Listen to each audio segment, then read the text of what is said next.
恐怖熱線 ，IC Nico 熱線開啟，靈異再現。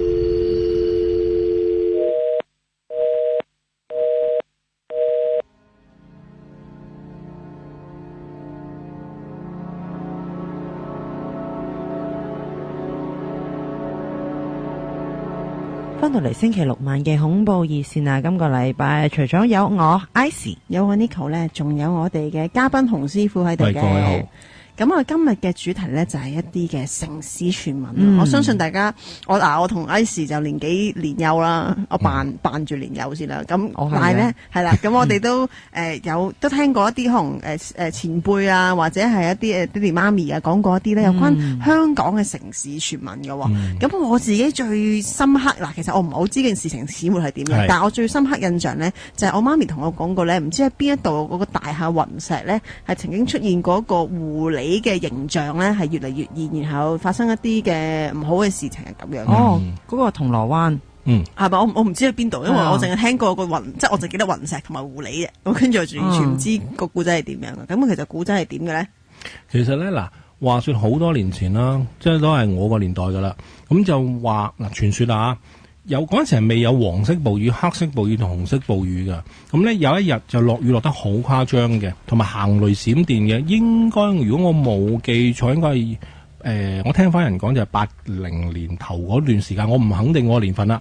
咁就話有個看天雷啊，看天雷即係一個好大嘅雷，劈中嗰陣時嘅虎豹別墅，話劈中其中一埲牆。咁點解劈中埲牆有關狐仙事嘅咧？相憑傳聞就係話嗰個有幾隻狐仙就喺虎豹別墅吸收咗日月精華啦，喺度修煉緊嘅。咁啱俾個雷一劈，咁佢哋驚咧就係就四散，就衝晒落去銅鑼灣某大商場裏邊嗰一間嘅大酒樓。咁嗰間就係大酒樓，而家已經拆咗噶啦。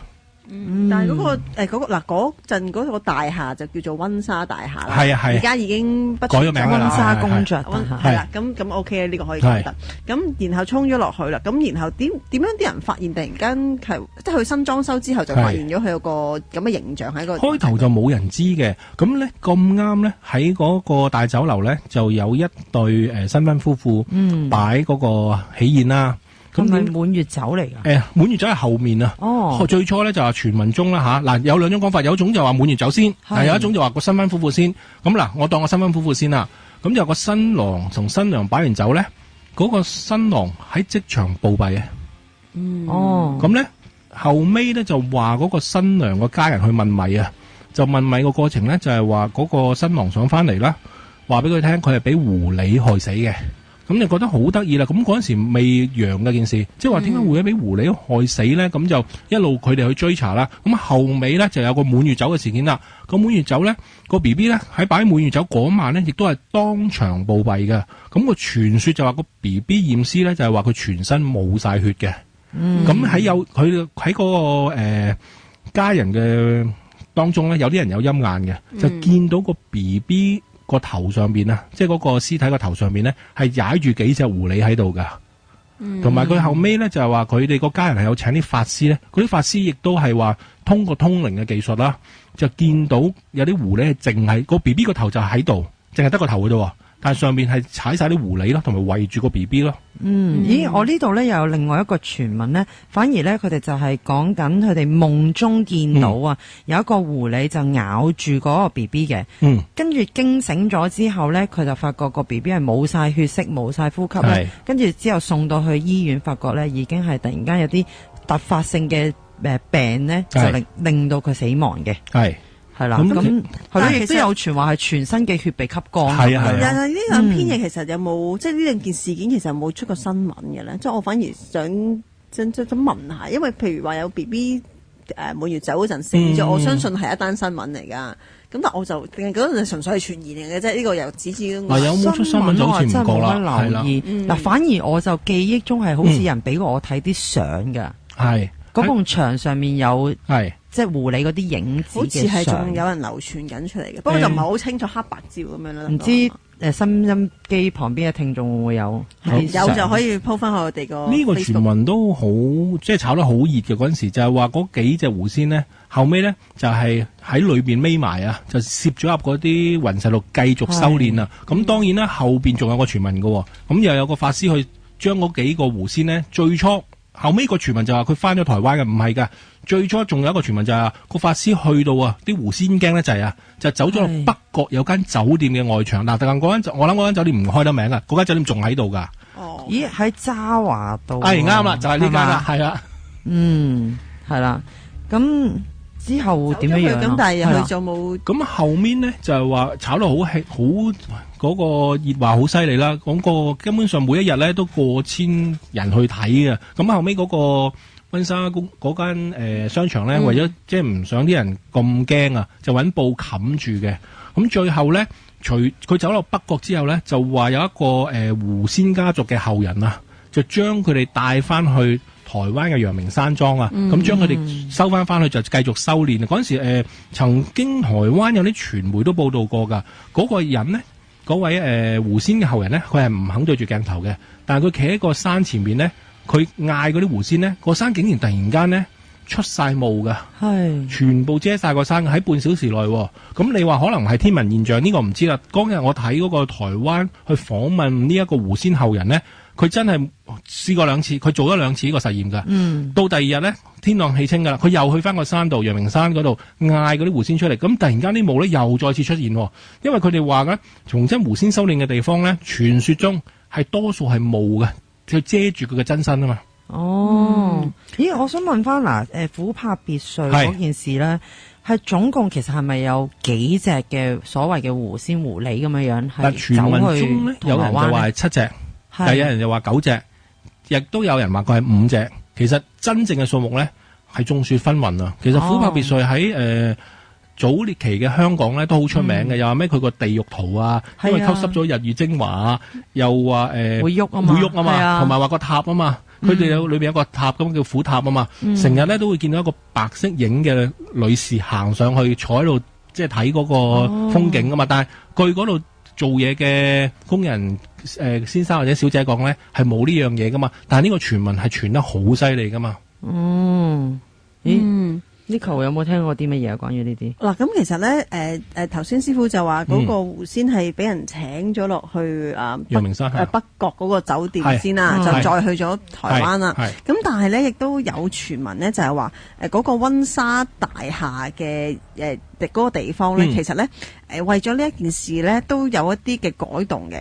咁原來咧有一啲嘅人士咧就話咧，曾經佢喺呢個名就真係唔講得，因為係而家個商場嗰個地方度咧，原來喺天台咧有一個隱蔽嘅遊樂場，咁係唔鎖住唔俾人入嘅，咁係直至有一班嘅員工啦，誤打誤撞咁諗住上去蛇下王咁樣嘅啫，就走咗入去嗰個位，佢就覺得點解呢度有個80年代舊式遊樂場，即係我諗好似荔園咁嘅感覺啦，我相信係。咁但係咧日久失修嘅，同埋咧長期都入晒雨林啊，生晒銹咁樣嘅。但係咧，佢自己喺嗰度做咗咁多年嘢咧，其實都冇聽過嗰度有遊樂場嘅。咁佢哋咧，即係幾個年輕人上到去咧，就諗住整蠱下個主管都喺度，咁啊諗住整蠱下個主管啦。咁樣就嗱臨跑出嗰個防煙門就鎖埋道門啦。咁然後嗰個主管就其實係好驚啦。咁佢喺嗰度突然間大叫啦：你哋唔好玩啦，快啲開門啦！跟住突然間靜咗。咁然後咧，到佢哋去走翻去開翻門嘅時候咧，就發覺。入翻去嗰個嘅遊樂場咧，就發覺嗰個主管唔見咗。咁然後我哋再去嗰個遊樂場裏邊揾嘅時候咧，就發覺咧個主管嚇到踎咗喺度大叫。咁佢問翻係咩事咧？然後個主管話咧，喺佢叫緊人哋唔好玩嘅時候咧，原來喺後邊見到有個小朋友喺度蕩緊千秋。咁嗰個地方就唔應該有其他人啦。其實佢哋都唔應該喺度噶嘛。咁然後咧就咁佢一望，佢知道小朋友知道望住佢之後咧，就行咗去另一個上咗所謂太平門就消失咗啦。所以就嚇到佢咧喺度大叫。咁有傳咧呢一個嘅遊樂場咧係為咗安撫嗰啲因為狐仙而過身嘅小朋友。而俾佢哋喺度玩樂嘅，咁所以一直咧都唔係俾人類去玩嘅，所以就冇人知道呢個遊樂場喺度啦。咁其實狐仙狐精係啲乜嘢嚟嘅咧，師傅？其實狐仙係一個族嚟噶，即係好似修羅咁，佢唔係一個，係一對嘅。咁你話其實狐仙正常嚟講咧，狐仙同狐妖咧係兩樣嘢嚟嘅。其實嚴格嚟講，狐仙就唔會害人嘅，因為佢已經得道成仙啊嘛。咁佢害人，佢咪將佢個功德完全化解啦。其實狐妖就會嘅，因為如果其實據我所知啊，呢一紮去害人又咩飲血啊，去整假設佢整死人嗰啲咧，呢啲應該唔會係狐仙啦，但係可能美化咗佢咯。坊間係啦，即係你冇可能話哇呢度有狐妖啊，你咪仲驚係嘛？日本咧又稱呢啲係叫妖狐喎，佢係調翻轉嚟講嘅喎。咁但係都係屬於妖怪嗰類啦。算係嘅，就唔係正當即係正面嘅詞語啦。同埋佢日本咧係有間廟供奉嘅，佢裏邊咧係好靚噶嘛。我見過啦。我見過啲人啲相係即係，其實日本好多嘢都有得供奉嘅，所以包括妖狐都有。咁但係我頭先有個問題，頭先聽咗想問，有師傅咪話係有個狐仙嘅後人請咗佢哋台灣嘅。係啊。咁點解狐仙會有後人嘅咧？狐仙唔係應該一隻狐狸嚟嘅咩？相傳咧就係話佢狐仙係佢都係一個嚴格嚟講，佢未得道之前，佢係即係妖怪嚟嘅。係佢得道咗，其實佢點樣得道咧？喺龍虎山上邊有記載嘅。其實狐仙最初係壞嘅，後尾得到張天師嘅點化，就成為張天師嘅座前護法。咁喺佢嘅下邊嗰個部族咧，係有啲都仲未得道噶嘛。咁佢咪只係用人嘅軀殼咯？佢一路修煉成仙，即係好似某程度上有一啲而家我哋民間傳說咧，基本上個神仙未升仙之前，佢係人嚟嘅啫嘛。佢要繼續修煉。咁而家你話點解嗰個係狐仙嘅後人啦？因為佢自己講嘅啫，我都冇人知佢係唔係嘅。但係當然我哋嗰日睇過台灣嗰個靈異報道咧，佢就真係2次都可以叫到啲霧出嚟咯。咁而家到現在為止，好多人都係仲係講緊嗰個喺嗰個虎豹別墅走出嚟嗰隻狐仙呢，係去晒台灣嗰個陽明山莊嗰度噶啦。因為嗱，中國嘅神話之中咧都有講過狐狸咧係要修煉過，同埋有高人嘅指點咧，吸取呢個日月精華同人氣咧，先可以化成人形嘅。係啦，最終咧甚至可以達到不死之身添啊！有冇呢樣嘢？得唔不死之身咧？我就當然啦，你成咗仙啦，梗係不死之身啦。但係你話佢會唔會去到修煉成功咧？我哋睇神話，就個神仙都修煉成功嘅，咁冇人會講過唔成功嘅個案噶嘛。同埋有時你睇一啲好似聊齋嗰啲咧，佢係修煉唔係話好似我哋人間咁樣100-200年啊，佢係幾千年噶嘛。所以你話你見到啲狐仙咧，有啲就係舊有九尾狐啊，有啲係得一條尾啊。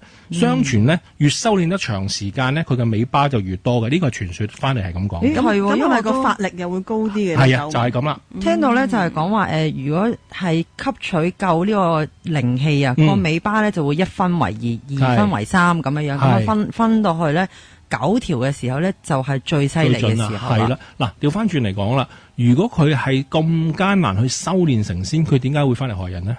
咁你害完人之後，個天都會將你個法力收翻啦，係咪咁講啊？所以我喺我所應酬裏邊知道裏邊咧，我覺得害人嗰集唔係狐仙嚟嘅，可能係一啲妖怪，即係如果真係有點樣事嘅話啦。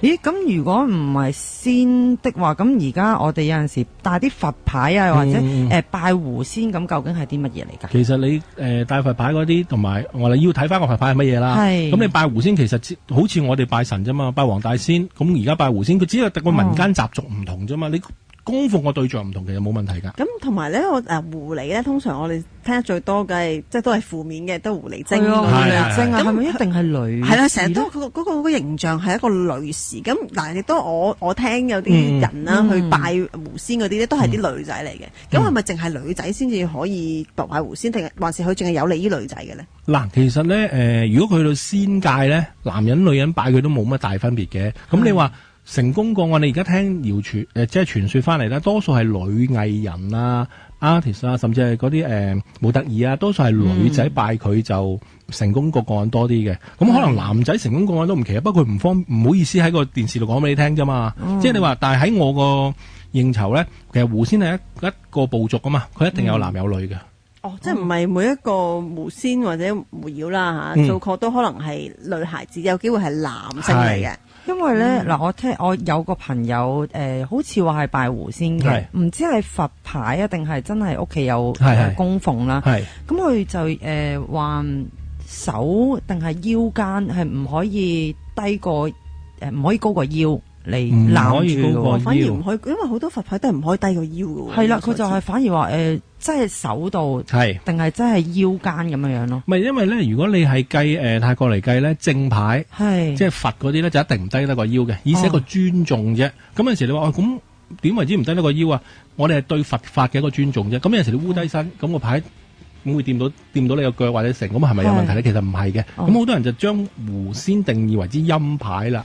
咁就陰牌咧就唔可以同佛法去同一個等級噶嘛，所以你就要低過佛法嘅，咁你就係腰以下嘅，咁意思係向佛法嘅尊敬嘅，你明唔明啊？係啦，明白。我幾有趣嘅一樣嘢咧，我聽過一個朋友講，我唔知道呢件事係咪真係每個人拜狐仙都會咁做啦，因為我識個朋友啦，咁佢出 trip 嘅時候，佢工作期間啦，咁啊住酒店咧，佢一定係要求自己一個人一間房嘅，佢個原因就係話我夜晚我要同狐仙姐姐傾偈。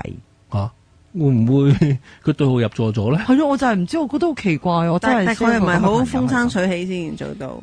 即係以你嘅認知 ，OK 嘅都，但係即係咪一定要咁樣樣夜晚同佢傾偈嘅？另外一樣嘢，我覺得好驚，好似同緊一個靈體傾偈。佢做到好似養鬼仔咁啊？係咯，係嘛？好似唔係嗱，有樣嘢嘅，你係有權同個牌傾偈嘅，但係個牌會唔會答你係另外一樣嘢嘅？你可以揸住個牌係不停咁同佢講，你對住個杯都可以不停咁同佢講嘢噶，但係嗰個牌可以唔應你噶嘛？係你自己認為你同佢溝通到啫嘛，未必一定噶嘛。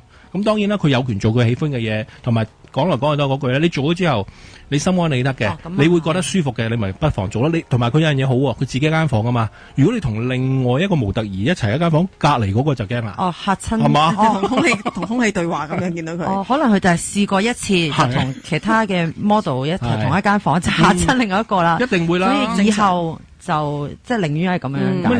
你咁嘅狀況，你仲要對住個牌係咁噏，人哋會真係覺得哇！你係大仔，你係咪喺度養緊鬼仔咧？其實我係嚟做嘢啫，咁會真係會俾你嚇親㗎。但係師傅頭先係咪聽你講咧？你話其實狐仙係喺一個寺廟度供奉緊嘅嘛？而家喺龍虎山，但係咪你頭先咪話嗰度其實都有個字畫，同埋嗰度都當佢係一個人咁樣去供奉？係㗎，佢裏邊咧，如果有機會上龍虎山嘅朋友，不妨去睇一睇。但係佢未必開俾你嘅。佢裏邊係有一間房，有晒亭台樓閣。好古色古香嘅，裏邊係反而冇狐仙像，佢係有狐仙嗰幅畫，一個好似美女咁嘅幅畫，咁佢就唔會話好神怪嘅，好正常咁擺喺度，佢鎖住當假設裏邊係有一個人喺度生活緊咁嘅，但係佢唔係隨意俾你入嘅。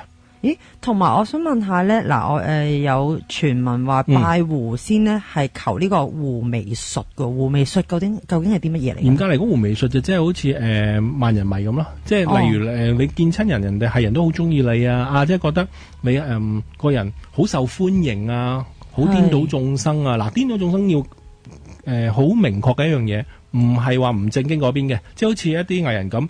我顛倒眾生咪受人歡迎咯，即係我覺得你好靚啊，話好即係女神啊，係啦係啦，即係就其實因為坊間由古至今，佢嗰所用狐狸呢兩個字咧，楞落去加多個精字咧，就全部係負面嘢嘅。其實就唔係嘅，嚴格嚟講就係話佢係狐仙正統嗰邊咧，係令你人緣好，從人緣中去揾到你嘅生活開心嘅方式啫嘛，即係唔係話我去。即係勾引其他人係啦，勾引其他人冇呢啲嘢嘅，唔係咁，呢個係偏歪咗嘅。咁其實咁樣聽，應該男仔都可以 OK 㗎。即係可以 apply 到落呢樣嘢度。咁樣受歡迎係不分男女㗎嘛？一定，即係唔係淨係女仔先需要受歡迎㗎嘛？一定。好啦。見剩翻少少時間，我仲有個問題想問嘅。例如供奉呢個狐仙，我哋有啲乜嘢要準備咧，或者禁忌咧？我有聽人講過話，狐仙中意食雞蛋嘅，所以用雞蛋嚟供奉，係咪咧？相傳咧，嗱，佢而家點解狐仙中意食雞蛋咧？真正狐狸中意食雞蛋㗎，係啦，所以點解用一啲雞蛋嚟供奉佢？嗱，但係我認為啊。佢去到仙界咧，就越清就越好嘅，即係嚟用花啊、香啊、水啊，佢攞你個敬意啫。你其他你俾嚿肉佢啊，甚至你劏隻雞俾佢，係冇意思嘅，佢唔會行落嚟食噶嘛。佢行落嚟食你就驚啦。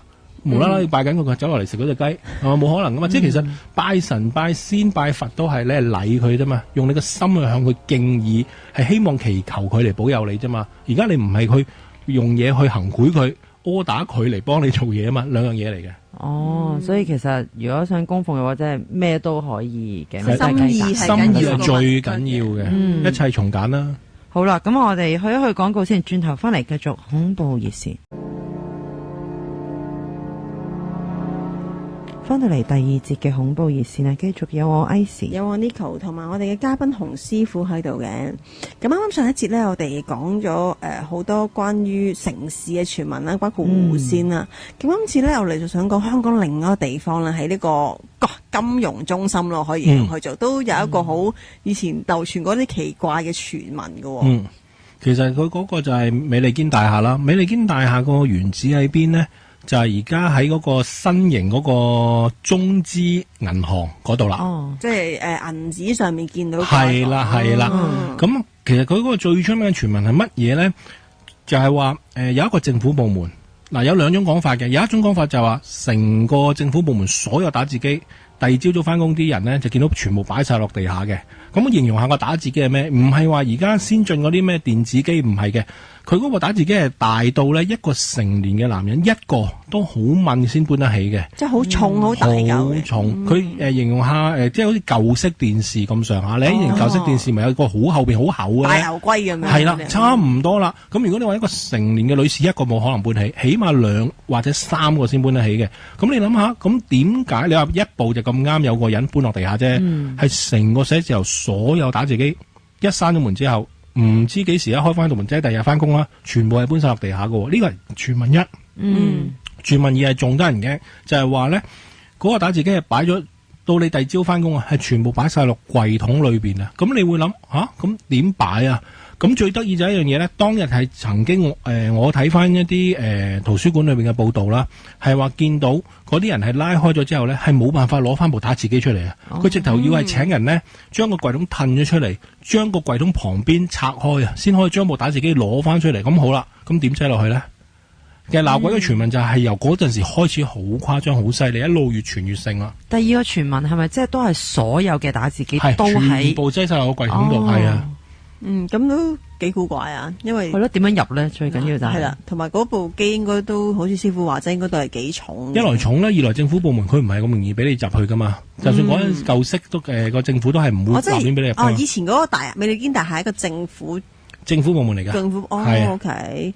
咁你美利堅大廈咁應該係喺中環啦。中環係。咁但係我知金鐘都好似有啲傳聞嘅。金鐘傳聞仲多嗱，其實係人眾所周知啦。以前而家嗰個好新型嗰個商場啦，中間有條玻璃行人走廊通兩邊商場嘅金鐘，我諗大家都知㗎啦，係啦。咁你喺個地鐵站上去，你會見到㗎啦。咁通嗰度另外一邊呢，我哋都曾經提過嘅，係最出名就係話以前有一間日資百貨公司，佢一開幕嗰日咧係晏晝3點零鐘喎，係直頭有一隊日本係一隊啊，唔係一個啊，係就咁操入嗰間百貨公司。嗰陣時係做緊好似係嗰個 Grand Opening 啊，係咪好多人？係咪數目字頭嗰個百貨公司啊？因為以前日資我就淨識呢個或者呢個唔係，呢個係方向字頭嘅。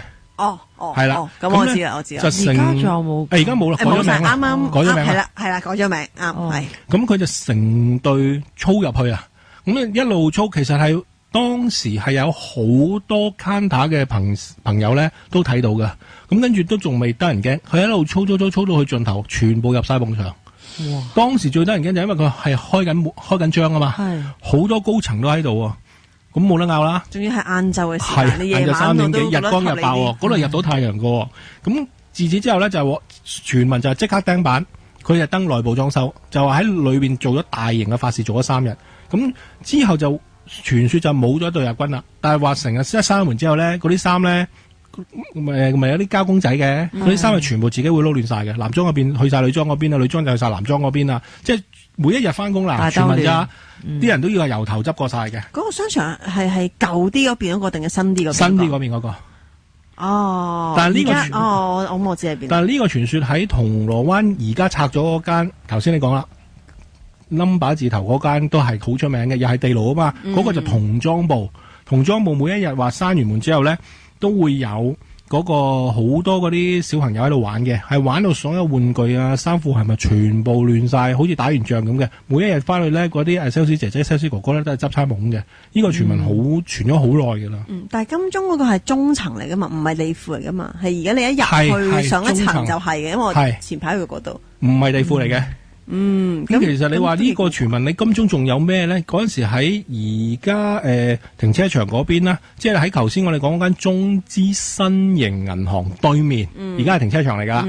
我諗好多朋友都知，揸車朋友都知噶啦。以前曾經係有個運輸署喺度噶，咁呢個運輸署亦都係賣過報紙嘅。其實而家上網揾得翻呢段片段，係直頭嗰個三色台咧都報咗個新聞出嚟噶，係話有一啲話成日見到一啲唔應該見到嘅靈界喺度啊嘛，咁就向上層反映，因為佢哋上層係英籍人士嚟嘅，真係外國人嚟嘅，咁佢覺得好無稽、好荒謬啊，咁就唔相信啦。點知有一次有個高層嘅外籍人士放工啦，咁佢諗住喺度睇完嗰啲 report，即係覺得啊，真係有啲多餘嘅，邊有呢啲嘢？一擰住面，佢就見到一個靈體，同佢係面貼面啊，當場係嚇暈咗啊！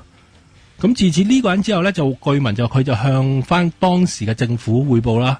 咁係即刻請當一個好出名嘅星雲法師啦，嚟到香港電視嘅直播啊，係去做超度儀式啊。做完超度儀式之後咧，呢一單鬧鬼事件就開始即係個傳聞平息啦，好似就話啲靈魂得到安息啦，好出名啊呢單，即係我諗你上網揾得翻啊。你哋啱啱講起三色台有段新聞，我唔知大家有冇見過，唔知好似前嗰排講關於啲唔知奶粉事件嗰啲咁樣啦，咁就係喺條街度做緊直播，突然間右手即係喺個主播嘅右手邊有個人經過，但係一秒內突然間唔見咗。你哋有冇睇過呢條片？會係剪片嘅問題，似係咯，但係之後啲人係 call 翻出嚟。我唔知係咪現場上網揾下先。係啊，呢一個就突然間諗起。你諗起呢個其實你話台北都有一單喺網上好轟動啊！前2年就喺貓空知係咩啦？即係嗰啲纜車係啦。咁就其實有一對情侶喺度影，即係喺度揸住個手提攝錄機喺度，大家互相影啊，影緊個晏晝嘅景況啊，唔知夜景定晏晝景我唔係好記得啦。咁個女仔喺度影完之後，突然間影到個女仔後邊，其實係後尾回帶先睇到噶，係有一個着住校服嘅人係冇咗個頭噶。係啊，而家你哋打翻上網揾到翻呢段嘢噶，跟住咧好多人有人話係假噶啦，當然啦，一定有爭拗嘅，但係好多人係放大咗嚟睇啊，係見到嗰個人係好實體咁企咗喺度，但係佢係冇頭，咁你點樣都做唔到。纜車上邊定係纜車站？纜車站嗰個平台咧，咪又可以望到嗰個台北市個景況嘅。咁嗰啲人嗰兩個對情侶就喺度拎過嗰個手提攝錄機喺度猛影啊嘛，影下影下，其實佢係冇心影嘅，係每種影係賴過嘅啫。點知後尾佢哋可能喺再翻睇底發現到咧，就跟住係定格逐格播。其實上網係2年前係炒得好緊要噶。我呢樣嘢我亦想講啊，因為咧我前排咪話有個朋友影咗啲相嘅，我唔係唔想攞出嚟俾大家睇啊，而係發覺我嗰日翻到屋企之後呢啲相係開唔到啦已經。咁然後我 friend 因為我朋友好驚佢 delete 咗啲相，所以佢有 send 咗俾其他人嘅。咁但係我要揾啲途徑嚟攞翻啲相先，即係話見到頭髮嗰個，唔係話擺部相機度跌咗落地，點知翻到香港見到一紮頭髮喺個相，但係我 friend 係側咗邊嗰一次嗰個喺清境，我記得佢同我講。你講起呢個照片咧，我前嗰排就去過一個靈探嘅活動啦。我係真係好 snapshot 地咧影咗啲環境相，跟住之後我發覺有啲奇怪嘅，我好似見到我影咗3張相嘅，我記得就喺手機裏邊諗住 delete 翻啲唔要嘅嘢，咁我見到呢幾張，3張裏邊有2張都見到一類似人影嘅嘢，咁我不如一陣間可以擠上網就睇下你哋有冇見到啲乜嘢。好，係啦，我哋轉頭。俾你哋望一陣先，咁轉頭同師傅一陣間分享下。好啊。師傅又見唔見到啲乜嘢咧？咁嗱，咁頭先講金鐘啦，咁我呢度啲資料就話點解咁多關於日軍嘅傳聞喺金鐘出現啦？咁原來話咧喺侵華嘅時期咧，金鐘嗰度無論你頭先講個新型嗰個商場啦，去到成個金鐘嘅地下咧，都係一啲秘密嘅據點嚟嘅。咁其中咧仲有一個地方咧，就係話傳聞啦，可能好多人聽過啦，舊港督府咧係有條秘密通道咧，係由港督府一路去到香港公園啦，再去到嗰個商場嘅地牢啦，就再一路延伸到去海邊，係唔知貨走難彈定係點樣用啦嚇，我唔知點解要咁用啦。咁咧原來有個其中一個地方咧叫金鐘兵房，咁咧當年咧日軍空襲香港嘅時候咧，第一個炸彈咧就係掟落去嗰個位度噶啦，咁咧所以咧因為嗰個位咧係一個防空洞嘅入口嚟嘅，所以當時係死咗好多嘅英兵啦喺嗰度嘅，咁因為啲英兵喺嗰度匿埋噶嘛，咁一掟個炸彈落去就死咗好多人嘅。咁咧而呢一個兵房咧就係香港公園同埋嗰個商場嘅地庫嚟嘅，咁而喺嗰個空置嘅，而家當然係空置啦，冇打仗。嗰個兵房未拆之前呢，有好多嘅靈異故事嘅，譬如話啦，佢話夜晚好多人會聽到喺嗰間房裏邊有慘叫聲傳出嚟啦。咁咧亦都有人話咧，因為而家嗰個商場嘅地庫正正就係呢個防空洞嘅入口。咁曾經有個保安員咧喺閉路電視嗰度有一個類似食嘢嘅地方啦，嘅廚房嘅位嚟嘅，就話咧有人喺嗰度咧見過好多日軍喺度步操啦。咁亦都咧有另外一個傳聞就話咧喺港督府嘅秘密通道去到我哋叫兵頭花園嘅地方嘅時候咧，咁嗰度有2支嘅高射炮係英軍嗰個時間擺喺嗰度嘅。咁嗰啲高射炮愛嚟防衛嗰個兵頭花園個水底嗰個作戰中心嗰個水池度嘅。咁有啲人就話咧喺呢個水池喺回歸之前呢，就突然間咧俾人拆晒，就起咗個新嘅水池，就唔知點解係咁趕，係突然間喺回歸之前呢就要搞掂晒噶啦。咁亦都有傳聞話咧，回歸之前有人就要拆咗個地道，等唔知點解啊？大家可能聽過係封咗條地道，等嗰個即係由港督府落去嗰條地道係完全就通唔到噶啦嘛。而家係啊，因為我有上網 search 過，有啲網民甚至話唔知邊個親戚係淨係喺港督府裏邊做嘅，佢話真係證實真係有條咁嘅通道噶。但係而回歸之前呢，就已經係裝修咗冇咗啦，封咗啦。咁其實都唔奇嘅，一啲走難即係可能有啲危急嘅時候走嘅通道，我覺得唔奇啊。咁可能而家禮賓府都有，我哋唔知啫。我諗前排都有新聞影過嘅禮賓府嗰個地牢係有一啲類似好似拜祭儀式嘅嘢噶嘛，但我唔記得咗佢係拜啲乜嘢，我唔記得咗啦。反而嗱，你講到呢啲地下嘅，我覺得地鐵其實都幾多。地鐵嗰啲冇人用嘅，例如即係以前所謂彩虹站啊，彩虹站啊，同埋上環嘅臨時街啊，係同埋堅尼地城西環嗰啲地鐵有傳聞過係有啲出口但係一直都冇，點解冇西環？上環其實係咪有幾個出口嘅咧？應該會。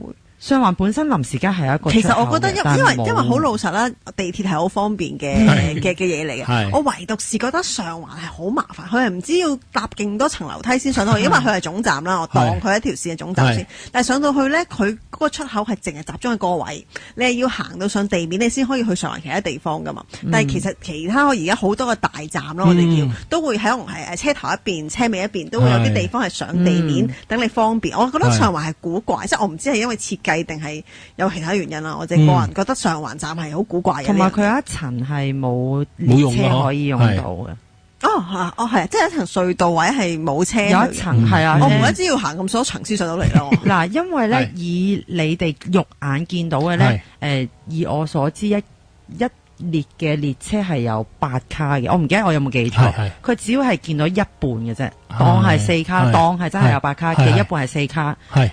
有另外嘅位喺後邊係封住咗，你哋見唔到噶。但係我哋係咪唔會經過層？根本就會噶。如果你係唔知咩情況，我係會經過噶，行人係可以去到噶。但係你去到嗰個月台嘅時候咧，佢就會有啲圍欄，而唔係我哋而家見到嘅幕門啦，同埋下邊係冇路軌嘅。即係好似廢置咗或者起唔起咁樣啦，類似我咁樣形容咧，應該係啊。我唔知道嚟緊而家西環嗰個會唔會用到呢一條嘅呢一層嘅月台，就唔知道啦。但係以前都有聽過話彩虹，係咪彩虹啊？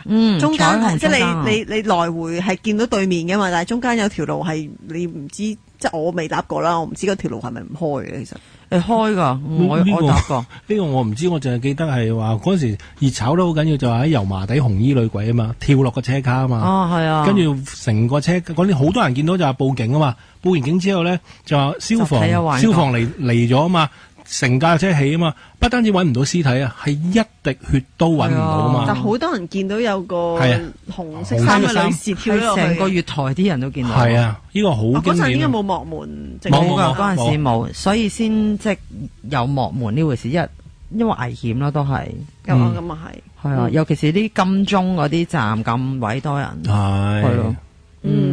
咁係啦，喂！另外，其實大家有冇聽過關於山頂有隻神龜啊？有啊，係咪石龜嚟噶？其實石龜嚟噶，好顯現噶。喺山頂上面有個亭咧，你企喺個亭度，你望出去就一定望到噶。咁我哋兩個聽翻嚟嘅傳說就有少少出入啦。Ice 聽嗰個就係隻龜向上去，係啊，向上爬。我聽嗰個就向下嘅。係咯，佢個原因咧就係話知道嗰隻石龜知道香港會陸沉，而就要向上爬去到最高嘅位置咧。咁香港就會陸沉啦。第時陸沉就會剩翻佢。剩翻佢同個山咯，就喺山頂啦，咁嘅意思咯。咁但係你個版本係點樣樣？我聽嗰個咧就係話佢係由山頂開始出發嘅。咁每一年呢就行幾毫米啊。咁幾毫米頭先阿 Ice 度過啊，就好似大約我哋食嗰啲白米咁上下啦。咁只要佢每年行少少，當個龜一掂到個陸地咧，傳說啊，香港島就會下沉噶啦。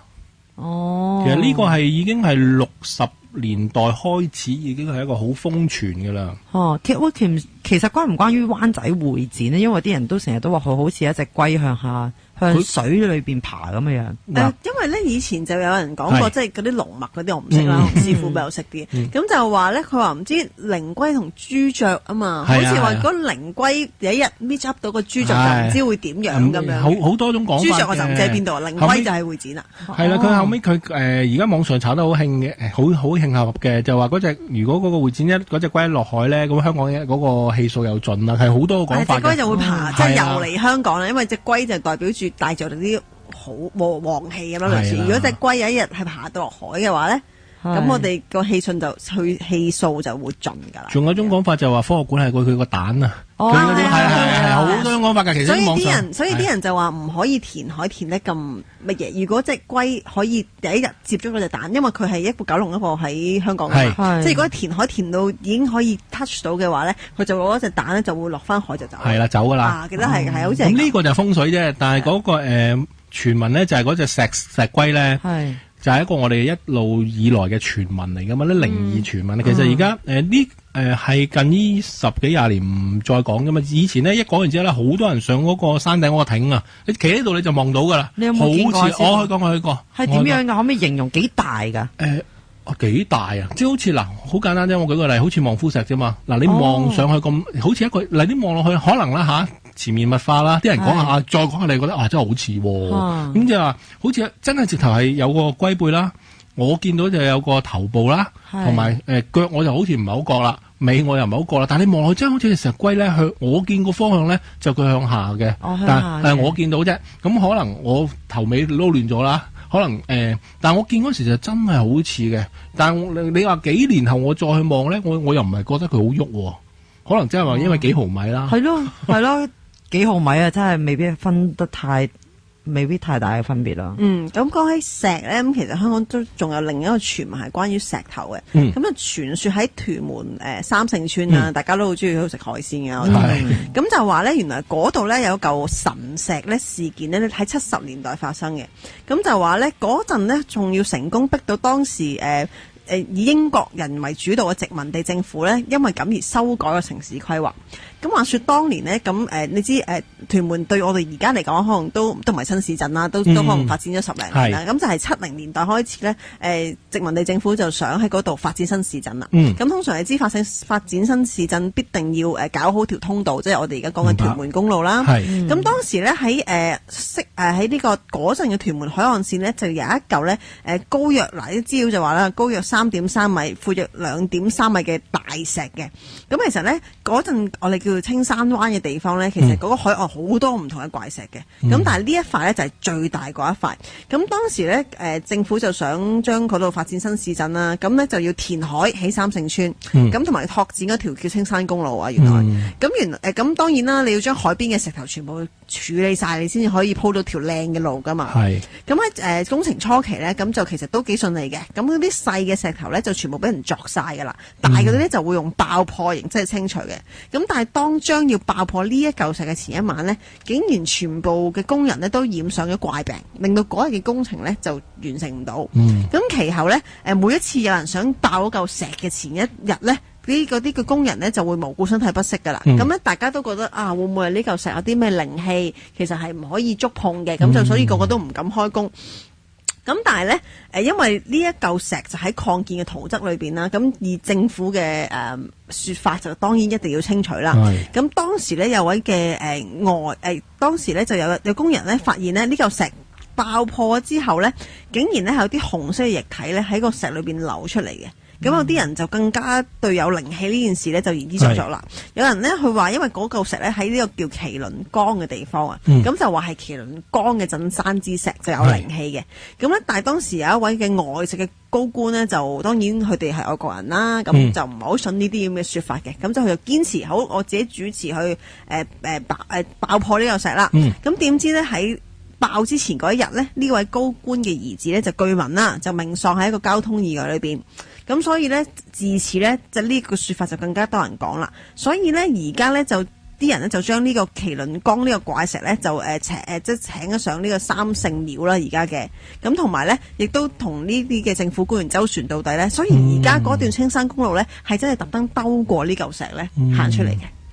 就唔係即係冇說後呢嚿石都係爆破不成功嘅。咁所以就有個咁嘅傳聞咧，就話呢度有個咁嘅怪石啦。就係咁。咁咧，同埋咧，如果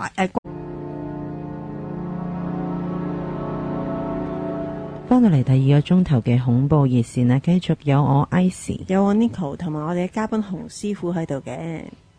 咁我哋咧頭先嗰個鐘頭其實講咗好多金鐘啦，或者係一啲嘅唔同嘅城市傳聞啦。我知道咧，其實大家就算唔係上咗年紀都好啦，都一定有聽過一個城市傳聞嘅，就係關於一個戲院呢，好多時都係全院滿座。咁但係當然啦，如果我成日同你講個戲院全院滿座，你同我講睇一啲大陸嘅戲都會啦。咁但係喺以前呢一日子咧，據聞係熄燈開燈咧，有唔同嘅景象嘅。呢一個就係叫東城戲院嘅地方啦。其實呢個古仔咧就係話傳聞咗好耐噶啦，因為東城戲院嘅前身啊係萬國殯儀館啊。咁咧就係話呢個戲院咧，點解最出名係邊一個經典嘅鬼故事咧？其實我諗好多人都聽過啦，就係話有一位女士去洗手間，咁佢去緊洗手間之後咧就洗手，喺塊鏡嘅倒影見到一個冇五官嘅女鬼企喺佢後邊。咁當然一定驚啦，咁就向衝出去，咁佢衝緊翻戲院，即係揾翻佢朋友嘅途中咧，就撞到一個女士正想入廁所啊，咁佢就同佢講：哇，你唔好嚟啊！裏邊有個女鬼啊！你唔快啲走啊！咁嗰個女人就突然間喺度大笑，咁長頭髮，佢揭開自己嘅頭髮就對住佢嘅，就係話係咪好似我咁噶？呢個女人係當場暈咗，當佢暈咗之後，就梗係有人同佢報警啦。咁報完警之後，佢當佢醒翻，佢係將呢件事係講翻出嚟。據聞啊，好似報紙上係有喺呢個花邊新聞度有報道過。自前呢件事之後咧，東城戲院就開始嗰個猛鬼嗰個傳聞就不斷啊。咁其實佢嗰個猛鬼傳聞仲有第二個噶。呢個咧就係話當年有一個好出名嘅電影明星啦，我哋唔好講佢個名啦，就去睇電影嘅。咁因為通常啲明星咧就中意開晒場先入嘅，費事人認得佢啊嘛。咁佢好得意個明星就係喺佢嗰個回憶錄度有記載嘅，就係話佢入去睇電影嗰時覺得哇，呢套西片好好睇，點解滿晒人嘅？咁全院滿座，咁佢就坐翻自己個位啦。咁其實以前睇戲咧就唔同而家嘅，睇親呢都時間比較頗長噶。咁佢咧就會有中場休息嘅。咁中場休息啊，通常做咩咧？就俾你去小賣部買嘢食啊，甚至去洗手間啊。咁呢個明星咧就去咗嗰個男廁啦。咁佢去嘅途中咧就見到一個婆婆拎把大葵扇，自己即係好似撥下，好似唔舒服，遮住個額頭咁啦。咁我位明星先生就行埋去問佢：婆婆你冇嘢啊嘛？個婆婆我冇乜嘢，你有心啦，我等我老公啫。咁佢就覺得有啲奇怪啦。點解個婆婆咁喺男廁門口等老公就正常啊？咁點解會坐咗喺度？咁佢又好好奇，點解即係唔同角度望嗰把扇呢，都望唔到個婆婆個樣？跟住個婆婆就同佢講啦：你想睇我樣啊？嗱，你睇下啦。佢攞一把扇之後，個男明星當場係嚇到狂叫，翻戲院啦，咁我發現啲咩咧？個婆婆塊面上面只係得一個嘴同埋一棚牙㗎咋，咁你會覺得哇！你而家聽緊講得好笑啦，你試下現場有個咁嘅人對住你啦，咁佢翻去個途中咧就又衝翻戲院，其實佢當剎那係呢個明星都幾得意嘅，佢成日安慰自己嘅，佢哋個回憶度記載係可能我眼花啫，冇嘢嘅，咁佢就入翻去。一路狂叫跑入戲院，咁戲院聽到你狂叫，咁一定開燈噶啦。咁佢一入去嗰剎那，佢見到哇咁多人，佢下意識咁會唔希望多啲人嚟幫佢啊？咁當眼燈一開，竟然成間戲院得翻2-3個人喺度咋。所以自此之後咧，嗰個全院滿座嘅傳聞咧，就係咁樣傳咗出嚟咯。仲有第3個好經典嘅鬼故事就係話，其實有一啲戲都用咗呢個橋段嚟拍過戲嘅，就係話有個觀眾啦，女士嚟嘅，佢係中場去洗手間，即係未散場嘅，即係仲影緊嘅，咁佢去洗手間，咁佢就咁出去啦。去完之後，因為以前呢，我而家唔知仲有冇，因為我好少去睇戲，係有嗰啲有2塊布嘅，係絨布好大塊嘅，佢係驚有啲觀眾遲咗入場。你揭開塊布，有陣時你推開道門入嚟咧，你咪有啲光入到嚟嘅，咁你會騷擾其他現場觀眾噶嘛？佢哋都係睇緊戲噶嘛？咁通常有2塊布，你入完第一塊布咧，嗰塊布會好重噶，佢自然一跌翻落嚟噶。咁你就再揭開第2塊布。如果我印象中嗰啲應該係紅色，好似絲絨咁嘅嘢，好似啲熒幕啲 curtain。係啦。咁咧就係嗰個女士咧，就係後尾去聽據聞係同報紙有講翻呢件事嘅。佢由出咗去啦，揭第1塊布、第2塊布，咁佢出咗去洗手間度。到佢翻嚟咧，係不停咁揭布啊，係揭到散場，佢老公去不停咁揾佢啊。嗱，有2個傳聞，第一個傳聞就話個女士係自此之後就消失咗嘅。第二個傳聞咧就話個老公係去揾佢報晒警咧，到頭來有警察嚟到咧，就見到個女士係不停同空氣度做緊揭布嗰個動作啊，不停咁揭原地係啦，跟住係唔知旁邊有人啊，咁當然最後梗係有用佢哋嘅方法去整醒佢啦。咁佢裏邊冇記載嘅，咁個女士醒翻之後咧就話：咦，點解我揭極啲布都有嘅？跟住又自此之後就話佢係同靈界有關啦。咁就係第3個好經典嘅東城戲院傳聞咯。咁但係東城戲院而家應該係好似改建咗做商場咯。喺邊區㗎本身？灣仔。灣仔。因為講起呢個戲院嘅話咧，我係諗起呢個金茂坪戲院啦，喺呢個秀茂坪嗰邊係嗰一頭嘅。我其實之前咪前已經講過㗎啦，咁我略略再講多次啦。咁啊已經係冇用㗎啦，但係仲仍然喺度嘅。咁我去過啦，咁就都已經係閂晒閘啊！但係側邊有2邊都有一家士多，有地產鋪喺側邊咁樣嘅。我仲試過聽到一啲唱歌聲，但係唔知個唱歌嘅來源喺邊啦。咁啊，除咗呢一啲之外咧，其實網上面有啲片段咧，都係人哋入過即係靈探咁嘅形式啦，就入過去拍咗啲片嘅。咁啊其實最鬧鬼嘅一個部分就會係2樓嘅一個女廁。係啦，咁當佢哋個畫面影到佢個女廁嘅時候咧，係甚至成個畫面都係紫色嘅，係啦。咁但係一出咗個女廁之後咧，就又回復翻正常啦。咁啊係咯，其實我都想問翻師傅，點解咧咁多時都會係一啲女廁或者廁所會發生呢啲咁多嘅傳聞咧？學校嘅傳聞都通常係女廁咯，係咯，通常你點解話唔係男廁？其實男廁都可能有，不過就相比就少啲，因為個人都會認為男廁就有光陽之氣多啦，女士就佢哋認為係屬陰啦，同埋始終廁所係不潔之地啦，咁就通常係聚陰，一聚到陰就預係一定係同陰邪有關嘅啦。即係但係同埋你有時聽嗰啲鬼故事都係啦，一定係廁所有繡花鞋噶嘛。同埋一定係塊鏡有事咯，係咯，嗰塊大鏡有事。即係你唔係一定香港噶，外國都有好多傳聞噶。有個好出名嘅加拿大商場，有架廁所係唔用得噶嘛。有2樓嘅廁所係冇人夠膽去噶嘛。呢個我哋第日有機會講啊，講外國傳聞嗰時講啊。但係點解冇去？嗰個廁所係得意到係冇鏡，裏邊嗰個全部係釘死晒板唔俾你用嘅。但係佢係個廁所又唔拆過，呢下先得意。因為咧之前話啲達德。係咪達德係啊？達德小學都係話喺個女廁度影到有嘢，係啊，有一格又係最尾一格又係唔拆，但係又係已經一早荒廢咗，咁但係又影到有嘢嘅。係啊，無論呢啲傳聞，即係撇除咗啲傳聞之外啦，細個其實喺中學、小學，永遠聽到啲鬼故都係喺廁所噶嘛，係一定有一個噶嘛，都有女鬼，好似係因為我自己嗰間咧都有噶，因為我自己讀女校嘅，咁咧就所以全棟樓咧就只有女廁，係啊，個男廁咧就喺個學校出邊嘅，係啦，即係就算可能有啲男嘅老師咧喺4樓上緊堂，要去廁所都要出翻去成棟 building 嘅出邊個廁所咯。咁亦佢哋亦都有好多傳聞，又話嗰個男廁係轉過幾次啊，因為唔知點解咩原因啊，係咯。咁都好多呢啲咁嘅傳聞嘅。不過你要講開影相咧，其實嗰陣時喺馬場都有一個好經典啦。通常而家我哋聽到嗰個馬場鬼故咧，就係話喺火燭之前有個小朋友見到好多人個頭上面有蠟燭啊嘛。跟住就叫個爸爸千祈唔好。其實好多人聽到呢個啦，呢個我哋唔講啦。咁其實喺網上你可以揾得翻有一幅相嘅，當年係應該係仲係黑白相嘅年代啦。咁有一場賽事咧，就係好出名，一隻好出名嘅馬，差唔多跑到去最後600米咧。喺火災前定後㗎？火災後，即係重建之後㗎。係啦，咁佢就好跑到去最後600米，其實隻馬已經係影緊佢一路，已經係贏晒出嚟㗎啦。突然間嗰隻馬去到最後600米，好似慢動作咁啊，好似唔係好喐啊。咁啊得意啦，就唔知咩事啦。後尾晒翻相當啲馬衝過去個終點，咪有架影相機嘅，去影你每隻馬都會影晒你噶嘛。呢幅相後尾係俾人擺上網嘅。喺點解呢隻馬最後唔跑到咧？網上嘅傳聞就係話拎咗呢幅相出嚟，個騎師後邊係有一個比個騎師大2倍嘅黑影，係直頭箍住個騎師條頸嘅。跟住呢隻馬就係影咗呢幅相之後咧，佢最後就係傳說中啊，佢係俾嗰度嘅靈體騷擾到佢，最後係輸咗咯。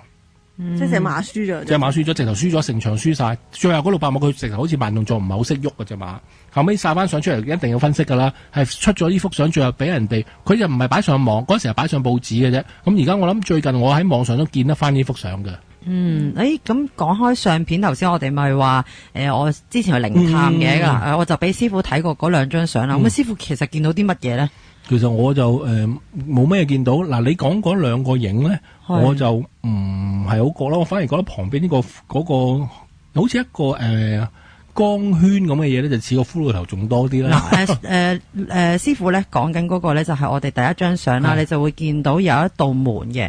嗱，道門上面咧我就見到類似一個半個人頭，即係鼻以上嘅位置咁樣啦，但係冇眼耳口鼻嘅。咁而師傅咧就見到我應該咁講啦，喺道門嘅右手邊咧，就反而見到一個類似骷髏頭嘅樣，係啦，反而係師傅指咗我先睇到嘅。咁另外有一張相咧，我自己就見到相片嘅上面咧就有個窗，個窗出邊就好似有個人喺度嘅。咁師傅就覺得唔係。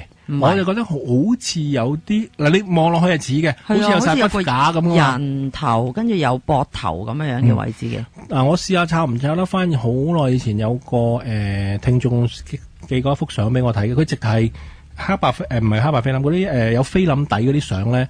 最初主題公唔係主題公園，我唔識講啦，係整哈囉喂嗰個公園咧。佢係直同嗰啲扮鬼嗰啲人影啊，影相啊，但佢影咗幅相咧喺嗰個相嘅4個角落，即係扮鬼個人嘅4邊咧，係分別出現咗4塊面啊！嗰塊面係好猙獰嘅表情，就係成個樣係好清楚，唔使放大，因為嗰啲冇得放大，因為個底片嚟嘅啫嘛。除非你話放8R 啊、12R 嗰啲啫，佢係俾一張3R 我睇啊，係完全出咗4塊面啊！咁我睇下搵唔搵到翻呢幅相先，因為佢嗰時係成張相寄俾我噶，我唔知劈咗喺邊，我搵到我俾你哋擺上網。但係4塊面係 costume 係嗰個服裝一部分，定係真係？淨係得個頭噶咋，淨係得個頭。嗱，例如你，我明你問乜嘢？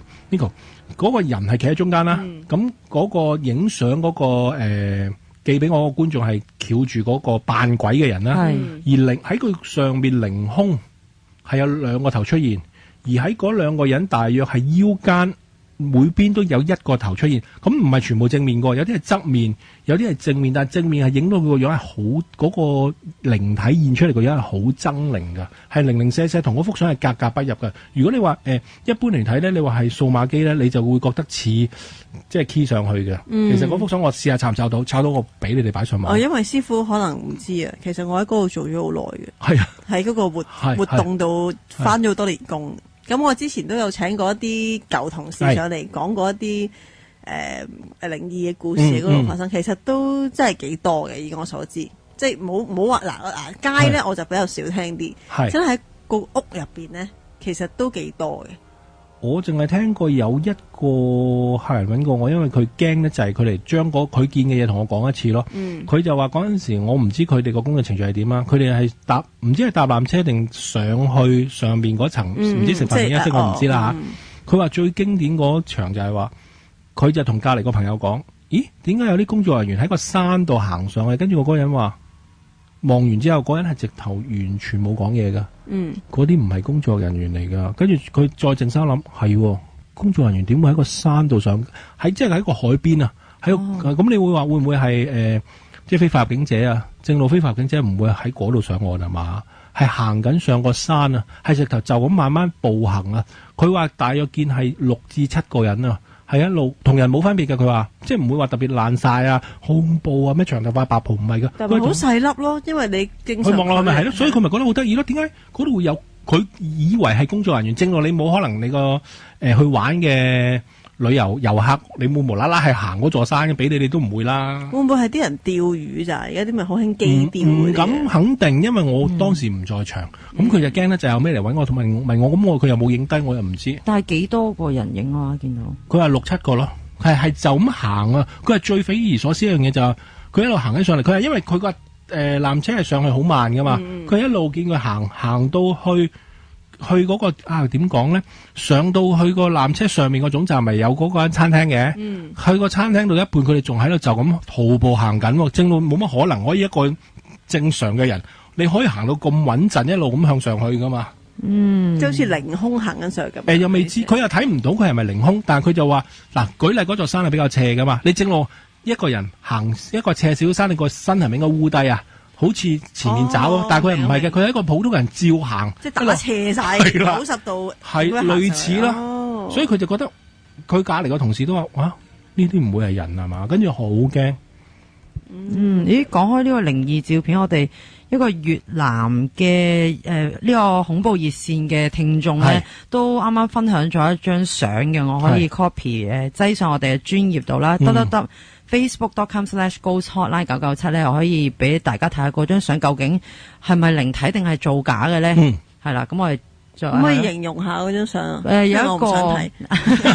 有一個唔知係咪叫男主角啦，咁有個男仔喺度嘅，咁就如果你望住張相嘅左手邊係成個好清楚嘅一個白色嘅影，好似係女士咁樣嘅。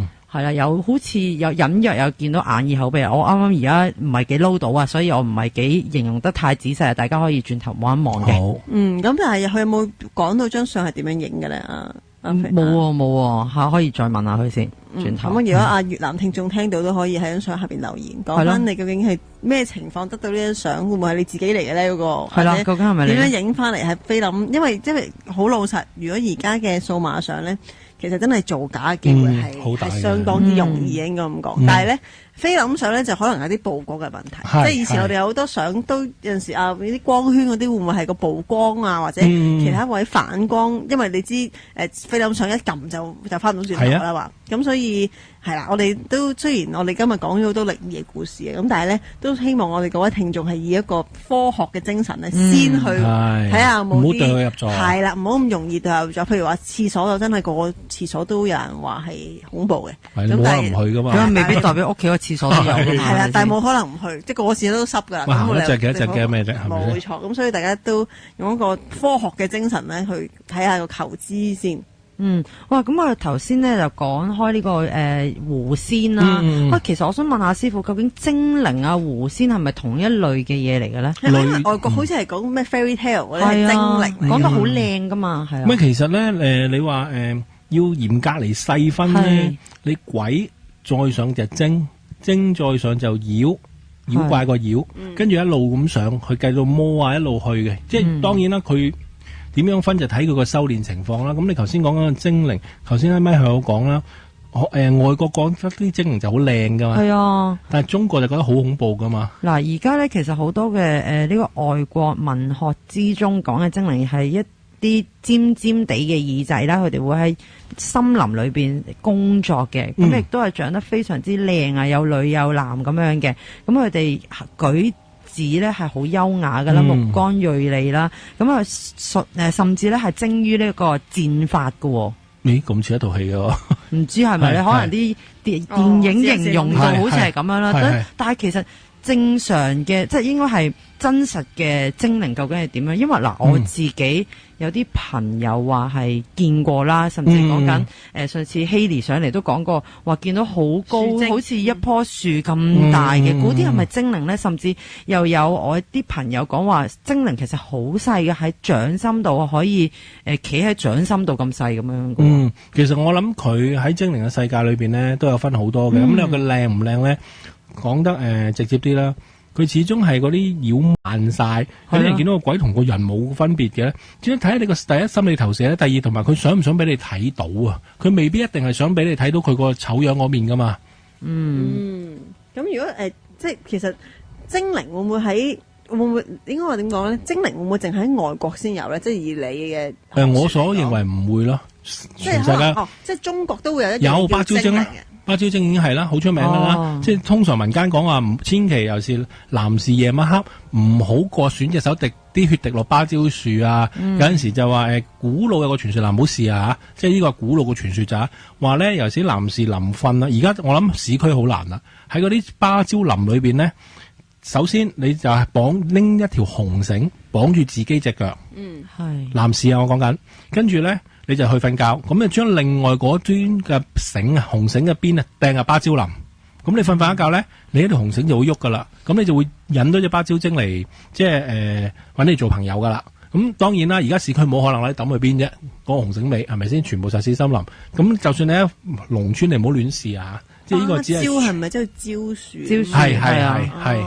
咁你有啲人就風水學嚟講，叫你喺啲公司養芭蕉樹咧，就招生意咁樣。咁就視乎嗱，你睇下嗱，每一樣嘢都有好同壞嘅啫。咁呢個坊間嘅傳說就係咁教嘅，即係話有啲單身嘅男士想搵啲伴侶咧，佢就會綁住自己嘅腳，跟住就另外一邊紅繩就抌有芭蕉林，唔係叫你有一個講法就叫你揀一棵你中意嘅芭蕉樹綁住佢，有一棵就直頭抌有芭蕉林，咁佢到瞓你3更半夜咧，嗰條紅繩就會掹你噶啦。好啦，我哋今日都聽咗好多呢啲城市傳聞啦，咁我轉頭咧翻嚟有 AD2 嘅組合 Amy 上嚟咧，分享佢自己嘅親身經歷嘅，咁有啲咩靈異故事咧？轉頭翻嚟繼續恐怖熱線。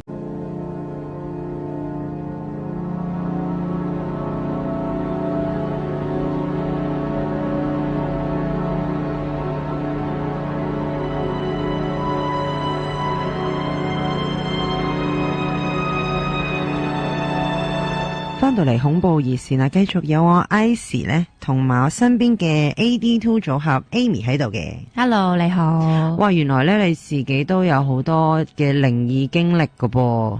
係啊，由細到大都唔多唔少都有啲好恐怖又好得意嘅經歷咯。其實細個嘅時候係住啲咩嘅環境嘅地方啊？細個時候咧，我哋就住喺啲比較，即係個區係算係窮嘅區嚟嘅。牛頭角區嘅某一條村。舊式屋村嚟嘅。舊式嘅。係 Y 字形定井字形嗰啲嚟噶？H 字形嘅，即係應該都 H 字形井啦，屬於係嘛？H 唔係，井字就真係中間有個通窿，見到天台，唔係見到個天嗰隻嚟嘅。我就唔係 H 嚟嘅，你嗰隻係啦。咁其實細個有冇見到啲乜嘢咧？細個就真係好多嘅。咁首先我講下我哋條村啦。我哋條村呢，其實因為牛頭角區至到秀茂坪區呢，聽翻啲前輩講呢，就話以前呢，其實係日軍時期嘅一個亂葬崗嚟嘅。即係會有日軍啦，會好多死人啦，同埋係亂咁撞人嘅嗰個位。咁所以條村呢，我哋啱啱搬入去住，即係我4、5、6歲嗰段時間呢，其實我翻學呢，係成日見到有條屍咁瞓咗喺個地下，跟住好多人圍住，有消防員咁嘅。已經係慣咗噶咯，睇到係嘛？基本上每個禮拜都有。每個禮拜都有。有。佢有南村多啲嘅。佢有陣時呢，佢係咪某幾棟樓呢，係時常跳落嚟嘅？嗱，我聽人講咧，例如即係跳樓嗰啲，你會不停地見到佢循環又跳翻落嚟噶嘛？如果你真係見到靈體的話，咁你有冇見過呢啲咁嘅畫面呢？我太細個嗰時，我分分鐘見到都唔知係添啊！你可能以為人哋高空雜物咋嘛？我就諗，唔識分係咪拍戲啊？點解有個人瞓喺度咁得意嘅？咁我淨走埋去睇咯，跟住俾媽咪拉翻我走咯。係，仲要未冚布嘅，即係成個人瞓咗喺度。係啊，即係而家係成灘血噶咯，係嘛？係啊，新鮮熱辣噶，即係跳落嚟，跳落嚟。哦，係啊。你咁其實細個有冇啲真係見到靈體嘅經驗啊？嗱，如果真係用眼見到咧，我就見唔到嘅，但係我完全感受到、聽到嘅。吓，係點樣樣噶？咁我細個嗰時候咧，其實每晚咧，夜晚咧11、12點咧，就聽到因為我瞓上架床嘅，我就聽到我上邊嗰個呢個叫乜嘢？天花板咧就好多波子聲嘅。哦，全晚就不停碌，有窗口到到門口又有門口，成紮波子咧，就好似有人掟嘢落個地下咁咯。但係嗱，我想知道。科學啲解釋啦，咁去諗啦，會唔會其實你樓上係真係有小朋友喺度玩緊玩具咧？你上面知唔知有冇小朋友住咧？有冇諗過呢樣嘢？咁啱上面我就唔知，但係嗰度就多童年咯，即係多我嗰時5、6歲童年嘅細路仔咯。哦，就好多嘅。係，但係即係逢親半夜呢個時候就會聽到呢啲咁嘅聲音啦。係啊，晚晚都係。哦。就都唔知係咪人哋都玩，我嗰時都以為係人哋玩嘅，係。但係而家諗翻起就有啲。你有冇同屋企人溝通過？即係究竟呢件事有冇問過？咦，點解會有啲滴滴嗒嗒聲嘅？咁問屋企人啊？冇啊，因為我哋一講媽咪我撞鬼啊咁樣，佢會話冚落一巴冚落，衰女唔好講咁樣。哦。但我細佬細個都成日撞嘅。吓，係點樣嘅？我細佬咧細個嗰時，佢細過我啲啦。咁佢成日都會話有個哥哥夜晚喺佢個肚皮上邊着住啲好似魔術師有須有支魔術棒，魔術棒就喺個肚皮上面跳咯。即係佢直頭係feel 到有壓力有痛楚喺個肚上面嘅。係直情望到嘅。哦，佢每次見到呢啲嘢咧，佢都大病一場咯。佢望到，但係有冇感覺到係真係有個人有重量喺個肚度跳啊？佢就冇講，但係我試過有一次咧，就我都中咗招嘅，就係有一次我就3、4點啦，半夜瞓醒咗，突然間好精神，咁跟住就望住窗出邊對面樓嘅神主牌，有盞紅色燈，覺得幾得意，再望清楚究竟神主牌寫咩先，嗰時好9唔搭。但係個距離係好近，你會睇到噶？遠啊，都遠嘅，係即係理論上應該係睇唔到嘅。哦，即係純粹小朋友嘅幻想，即係諗住睇下咩嚟嘅咁樣樣。係啦，望咗好耐，跟住又望下公園，公園好似有人咁樣嘅，有啲影喎，好得意。跟住望望下，好攰，都係瞓啦。到臨瞓嘅時候，突然間有種感覺，好似有人，我瞓上架床嘅，因為我細佬撞到已經唔敢瞓上架床啦，就有人捉住我對腳，然之後喺度嘔，跟住其實佢嘔我咧，開頭好細力嘅。係，跟住淨係隻腳嘅啫，跟住我咩事啊咁樣，跟住越嚟越大力咯，搖到咧我成個身都俾佢挫咯喺度，跟住搖到個上下架床喐咯，跟住我驚到唔敢出聲啦，跟住我係希望我細佬會嘔醒咗，然之後問家姐咩事，冇人救我，係，跟住就突然，但係你自己喐唔喐到噶？即係一路嘔嘅時候，我驚到唔敢喐。哦，你唔敢喐，但係喐到嘅，即係唔係俾鬼砸嗰隻喐唔到嘅。嗰下都唔係俾佢砸，係跟住就真係俾佢砸。佢突然間唔喐啦，隻腳唔喐啦，突然間有個壓力咧，由我上面壓咗落嚟咯。係即係成個身都喐唔到啦，之後就喐唔到啦。跟住壓咗，咁我係咁念天主經啦，因為我嗰時係天主教學校，咁我淨係識得念我們的天父嗰啲啦，我都唔知咩經啦。跟住之後，突然間有一下咧，佢走啦。即係你 feel 到係喐得翻啦，喐得翻啦！佢突然間係有種壓力，明明有嘢壓住嚟嘅，突然間好似啾咁樣，因為我隔籬個窗嚟，咪啾咁樣走咗。哦，即係你直頭係感覺到佢離開，由邊個位置離開咁樣。感覺到啊，哦，直情係，即係明明有股力 feel 到好似有陣風向嗰邊嘅位置走，係仲要走得好急嘅。哦，跟住我一擘大隻眼咧，就啱啱係好神奇，啱啱係天光嗰下，即係由暗變光嗰下。哦，係啊。得嗱，頭先咧你有講及到呢個你同你細佬都成日見啦，係點解咩原因係唔想瞓上格床？因為上格床成日都會即係遇見靈體，所以唔瞓上格床定係咩原因呢？因為開頭我細佬話嗰個魔術師咧，其實就喺上格床發生嘅。哦，就反而佢瞓咗下格床之後就冇發生過啦，冇出現過。瞓咗下格床之後咧，就真係少啲嘅。係，但係到我瞓下格床嗰陣時候咧，有一次咧又出事啦。咁我通常發噩夢嘅時候咧，就發埋啲都係同啲鬼打交啊，咁嗰啲就唔理啦。係咁跟住有一日咧，我又係瞓到半夜醒咗，急豬豬啦咁樣，跟住屙完豬豬就翻去瞓啦，又未瞓得着咧。突然間喺窗口，即係因為我哋張床喺窗口隔籬噶嘛，係我哋個窗係向北嘅，正東北咁樣咯。嗯，跟住就聽到啲操兵嘅腳聲，係即係好齊整嘅一啲腳步聲。係啦，好齊嘅，嗯，完全係似人哋着住啲 boot，跟住好齊成排個咁樣行咯，由遠至近。係跟住之後，直情咧嗰啲腳步聲近到咧，好似喺我張床下格床隔離操過咁樣咯。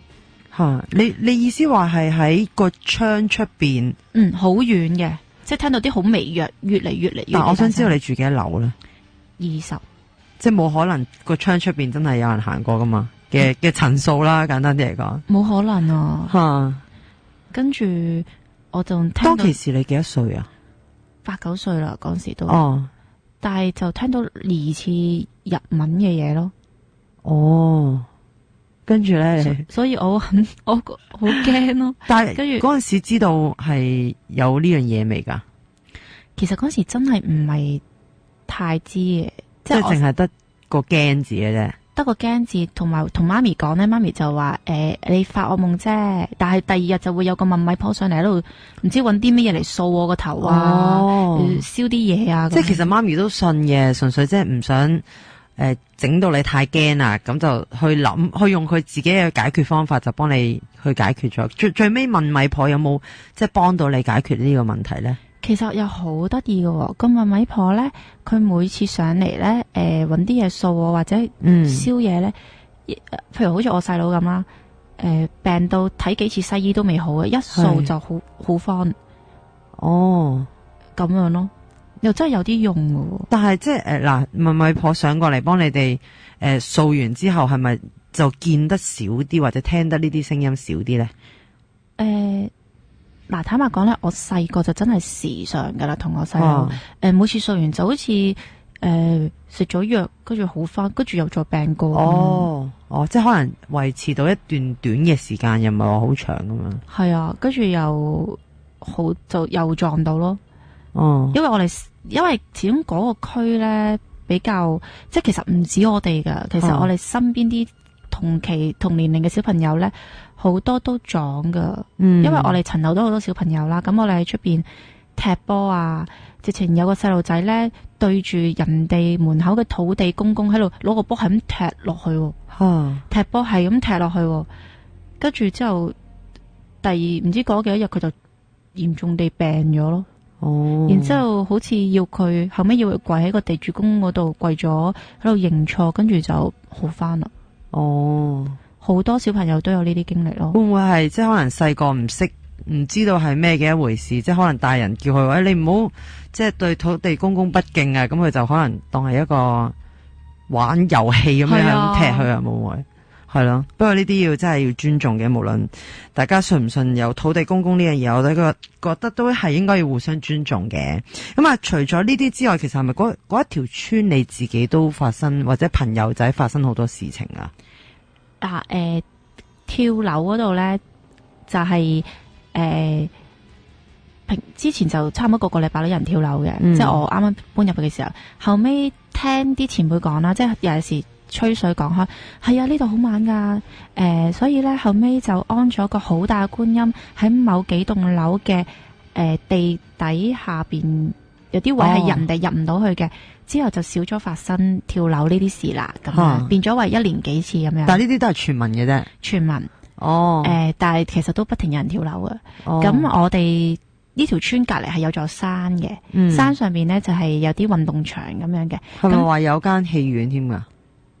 呢個都唔係戲院嗰度，係另外一度嚟嘅，另外一座山嚟嘅。咁就我哋細細個咧，同啲小朋友咧就好曳嘅，咁樣成日就跑上山玩嘅。咁就有一次啦，因為嗰啲山咧，我哋女仔咧經過就會跟啲大人咧喺度裝香嘅。即係佢入座山好長好高噶啦，每行到一個 point 咧，就會有個觀音像或者有某啲神主牌，你就要裝香嘅，免費嘅，有好多香擺喺度俾你裝。係噶，直頭即係未點嘅香擠咗喺度俾你哋可以去點嘅。係啊，好得意。咁我哋啲女仔乖嘅咧，就會跟住啲公公婆婆，佢哋裝，我哋咪裝咁樣咯。咁但係有啲男仔好曳就冇裝啦。咁上到去上面，我哋就喺度撲碟啦，喺度玩。點知我哋分開咗嘅，分開咗幾個小組咁去玩啦。突然間咧有3個女仔衝咗落嚟，跑落嚟。我哋問咩事啊？佢話好驚好驚好驚啊！我哋見到咧對面嗰個咧有個同阿 A 一樣樣嘅，阿 A 又見到嘅，係企咗喺度咧望住我哋啊！即係個距離有幾遠啊？我想知道。咁樣到即係有咁樣到嗰度，即係一張。我諗2-3米到啦。一道門多少少咯，係啊，佢哋係驚到塊面係青咗，你冇可能係講笑話咯，都好近嘅距離噶咯，講緊好近啊！跟住咁嗱，我想知道咁佢見到個小朋友同佢一模一樣樣啦，咁着衫係咪一模一樣？一模一樣啊，係 exactly 好似照鏡咁樣，係咁啊，但係又係唔喐嘅，唔喐嘅企喺度咁樣望住佢哋咯。佢哋話好多人見到嗰三個女仔見到，就係嗰3個女仔。有3個女仔，其中一個就係阿 A 啦。跟住驚到佢好驚，跟住講啦，跟住我哋冇喺度諗，冇理由日光日白有鬼啊！仲要中午12點，跟住我哋驚到咧，乜都唔做，衝咗落山咯，跑翻落山咯。咁之後大家有冇咩問題，即係病啊，定係點樣樣？我又唔記得咗啦。但係自從嗰日之後，我就唔敢上嗰座山咯。但係嗱，我想知道，咪話你哋沿路咪上去裝香嘅？咁嗰個女仔話阿 A 啦，見到佢自己嗰個女仔有冇裝香啊？嗱，我記得就所有女仔都有嘅。係啦，咁即係未必關裝唔裝香事喎。當其時係啊，可能女仔始終陰啲啊。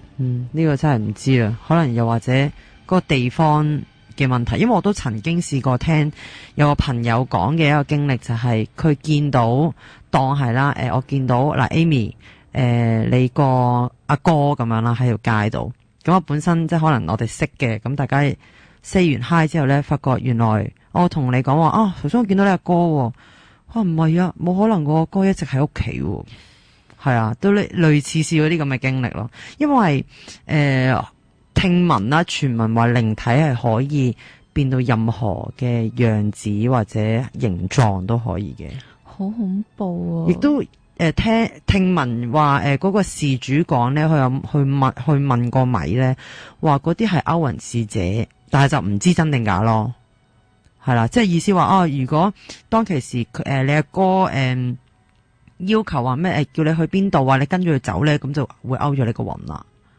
但係呢啲就唔知真定假啦，就真係咩傳聞啫。哇，好恐怖啊！真係。係啊。同埋嗰座山夜晚咧，係會有啲狗叫到好似狼咁樣噶。所以冇再上過去啦，係嘛？冇啦。如果聽你咁講，歐雲使者仲上去。係啦，咁啊，除咗呢一度之外啦，究竟其實咧都係咪有啲關於金茂坪戲院嘅故事啊？係啊，就到我讀中學時期咧。即係12-13歲嗰時候咧，就我哋就好中意打波嘅，打籃球、打排球，咁就會去金茂坪隔籬附近嗰啲籃球場嗰度嘅。咁咁啱咧，嗰個籃球場隔籬就係嗰個荒廢咗嘅一個戲院。咁戲院其實聽佢哋講咧，就已經係好唔知點解係冇開嘅，同埋又唔刷嘅，黑面蚊咁又臭臭地咁樣。係啊，咪 for 啲聽眾嘅 reference 啦。咁啊，其實呢個戲院都好多傳聞噶啦。咁啊，話好多年前呢係一場嘅大火，之後燒死咗好多人嘅。咁啊，所以就重建過噶，但係重建過之後呢，就成日鬧鬼，咁就封咗啦。咁就冇再開嚟播任何嘅戲啦。咁但係一直咧就原封不動咧，冇再遷拆啊或者再修建嘅。咁就到而家為止，咁有一座吉咗嘅戲院嘅位置咁樣咯。跟住我哋就冇入過個戲院，但係我哋就喺嗰度隔離，啱啱隔離咧就打波嘅。咁啱當時就有個朋友咧就有聲稱自己係有陰陽眼嘅。咁我哋就問佢啦，喂，其實而家呢度咧有冇會鬼㗎咁樣？佢就話有好多㗎。我哋就問佢，咁係喺邊度啊？佢就指住嗰個籃球場對面嘅斜坡，個斜坡，即係嗰個位其實就係沙尼傾瀉嗰啲位嚟嘅。就話而家嗰度咯，好多朋友喺度爬嚟爬去，由下爬上，又打橫爬咁啊！我話咩樣噶？佢話：我唔形容俾你聽，好恐怖噶咁樣咯。係啊。佢講話係好多。哦，但我想知啦，嗰個斜坡其實一般人即係如果嗰啲係人嘅話，嗰個斜坡係可唔可以容許到人係向上爬嘅咧？個斜嘅傾斜度都有50-60度噶，其實爬唔到噶啦。係一定爬唔到嘅，冇可能咯。哦，好危險咯，咁樣爬到嘅。